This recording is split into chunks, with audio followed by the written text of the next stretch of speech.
In the Gagra mountain range in Georgia, on top of its steep limestone cliffs, lies the entrance to the deepest cave on Earth. The surrounding area is also home to the second, third, and fourth deepest caves ever found.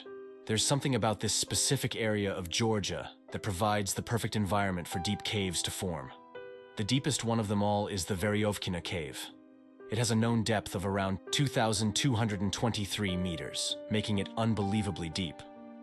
It was first discovered in the late 1960s by Russian climbers who managed to descend to 115 meters. But at this time, they had no idea just how deep Veryovkina Cave was. Exploration would continue in the 1980s by a different group of climbers from the Perovo Club. They managed to reach a depth of 440 meters, which was thought to be the bottom for a very long time. However, in 2015, cavers from the same group found a new shaft that led even deeper into the cave. The following year, in 2016, after some preparation, the exploration of this new shaft took place, reaching a new depth of 630 meters. Expedition after expedition followed, mapping out the entirety of the cave, each one reaching deeper than the last. In 2021, an expedition made a horrific discovery that put a complete stop to the exploration of the cave. On a cold but sunny day on August 14th, a group of cavers made the trip up the mountain to begin their descent into the Veryovkina Cave. As they reached the entrance, they noticed a rope hanging down into the cave, as if someone was already inside. This was very concerning given the difficulty of the cave. And not only that, but you need a permit to even climb here. A permit which only a handful of people would have had. As they descended, they started to notice bits of gear lying around. The more gear they saw, the more worried they became that someone might be stuck inside the cave. They made it their priority to get down there to see if someone needed help, but they were instead met with a grim sight. Suspended in midair, still attached to the ropes, was the body of a man. It was clear he was dead, and so badly decomposed that it was obvious he had been there for a long time. To begin with, the police struggled to identify the man, but in the end, due to a missing person report, the body was identified as 37-year-old Sergei Kozeyev. But what was he doing here?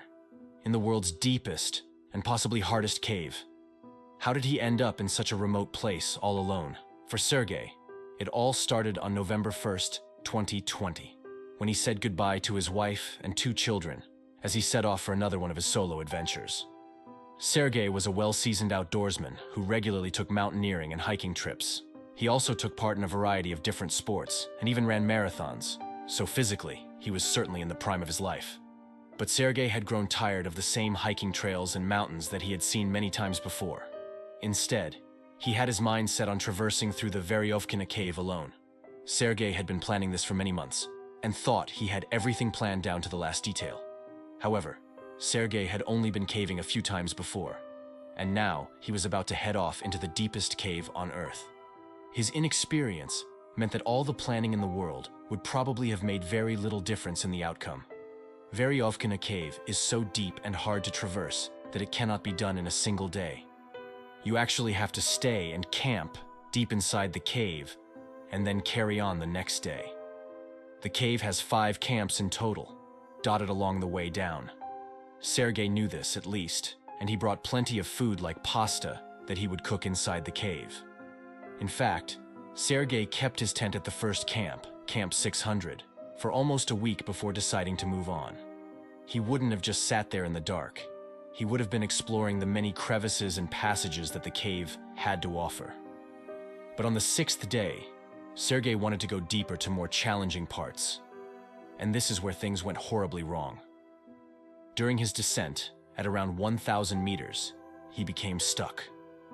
For whatever reason, he was completely unable to move himself any further up or down. He tried again and again to move himself, but every attempt only drained his energy more.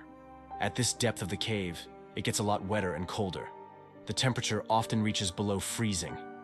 He had the necessary gear to keep warm at camp, but getting stuck like this was not something Sergei had planned for. His thin fabric clothing was useless against the dripping water, and the cold was getting worse. So, Sergei hung there, 1,000 meters deep inside a dark cave, completely alone and utterly helpless. Eventually, the freezing temperatures caused hypothermia, and Sergei's body began to shut down. Although Sergei had a wife and children, he had not told them where he was going. He had not told anyone where he was going. So he really did vanish without a trace until he was found in the cave 9 months later by pure accident. Usually, this is where the sadness would end for most stories. But for Sergei, there was still one gruesome step that had to be taken. His wife demanded that his body be recovered from the cave despite it being 1,000 meters deep. Authorities agreed, knowing that the body couldn't stay there. The mission to get Sergei's body out of the cave was initiated. The task was going to be extremely difficult. The team of professional climbers assigned to the body recovery thought it would be impossible to get him out on a stretcher or even a body bag due to the weight of the body and the tight constrictions in some parts of the cave. This is when a truly grim suggestion was made: to cut Sergei's body into pieces and bring him up piece by piece. And that's exactly what they did. On August 11th, 27 climbing professionals started their descent into the Veryovkina Cave. It took more than 2 days for them to reach Sergei, and once they did, the gruesome task began. They cut his body into 10 different pieces and placed each piece into special heavy-duty bags. The next few days were spent lifting these bags out of the cave, which the team found to be a lot more challenging than they first thought. But on August 16th, 5 days later, the team emerged from the cave, carrying the 10 bags with Sergei's remains. His wife thanked all of the people involved in the recovery and later put her husband to rest. Thank you for joining me here on this episode of True Horror. If you're not already subscribed, hit that button so you don't miss the next horrifying story.